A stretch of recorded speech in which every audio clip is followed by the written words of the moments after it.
reduction and waste minimization. Incentivize industries to adopt clean technologies, renewable energy, and eco-friendly practices. Support the development of green industrial parks and eco-zones. The second one, SME integration and inclusive growth. Ensure that small and medium enterprises, SMEs, are not left behind in the green transition. Provide technical support, financing, and market access for SMEs to adopt sustainable practices. Encourage local content development and value addition. The third one, skills development and innovation. Align industrial policy with education and training to build a workforce ready for the green and digital industries. Support research and development, R&D, innovation hubs and partnerships between academia and industry. Promote digital transformation as a driver of competitiveness. Access to finance and incentives. Establishment of green financing mechanisms, including tax incentives, grants and concessional loans for industries investing in sustainability. Encourage public-private partnership to mobilize investment in infrastructure and technology.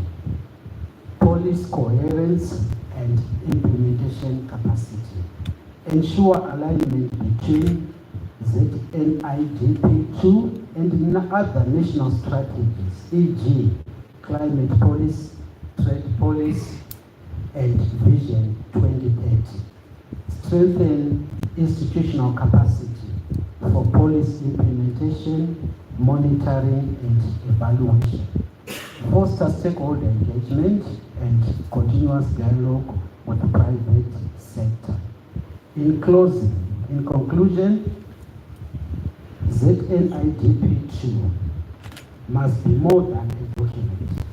It must be a living strategy that empowers Zimbabwean industries to thrive sustainably. The private sector is ready to lead, but we need a policy environment that is enabling, predictable, and visionary. Let us shape the future where Zimbabwe is not just industrialized, but industrialized smartly, competitively, and sustainably. Thank you.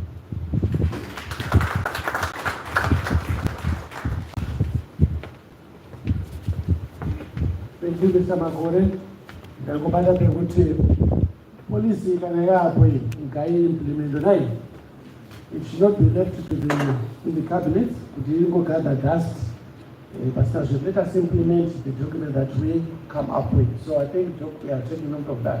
Ngatimbombere zvakare apakabuda kusiya nguva kune Retail Association of Zimbabwe varipo. I don't see Mr. Chilo among us. They are not represented.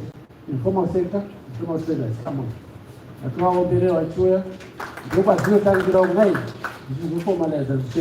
you, over to you. Thank you very much. My name is Brilliant Mpofu. I'm the spokesperson for Mutare Informal Traders Association. I'm standing in for the president of the association, who is Mr. Mutare Karibalele. He's with us here. The informal sector composes of approximately 76% of the people who are now working in this country. We should not run away from those facts because Zimbabwe at the moment, the economy of Zimbabwe is being run by the informal sector. And it is safe to say the economy of Zimbabwe is the informal sector.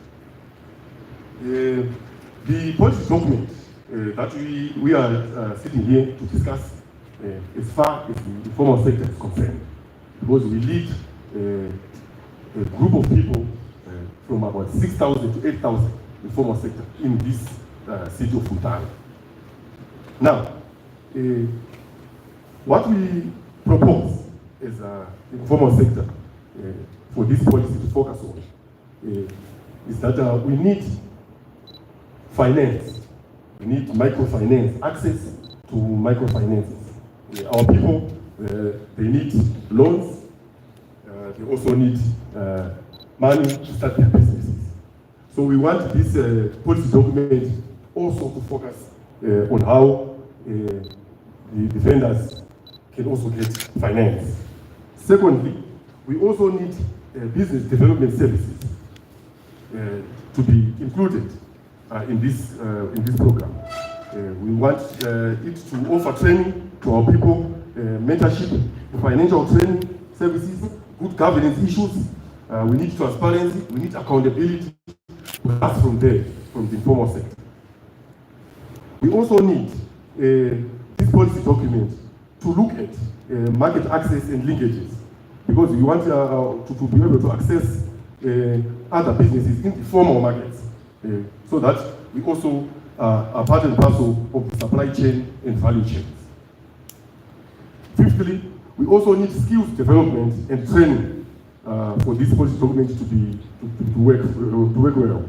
We need provision of vocational training, capacity building initiatives, so that we enhance productivity and competitiveness.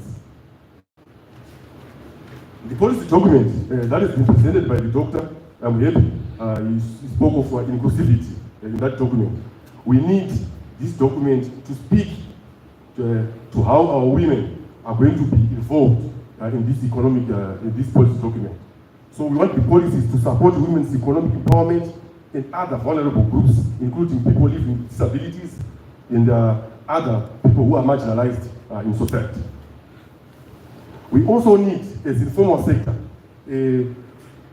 for this policy document to speak to infrastructure development.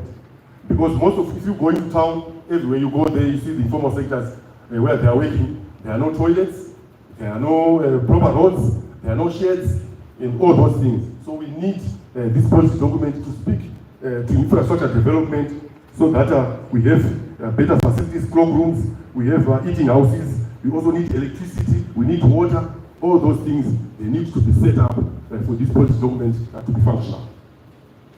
Last but not least, this policy document, we also need it to emphasize social protection for the informal sector. Most of the people that are working as vendors, they do not have any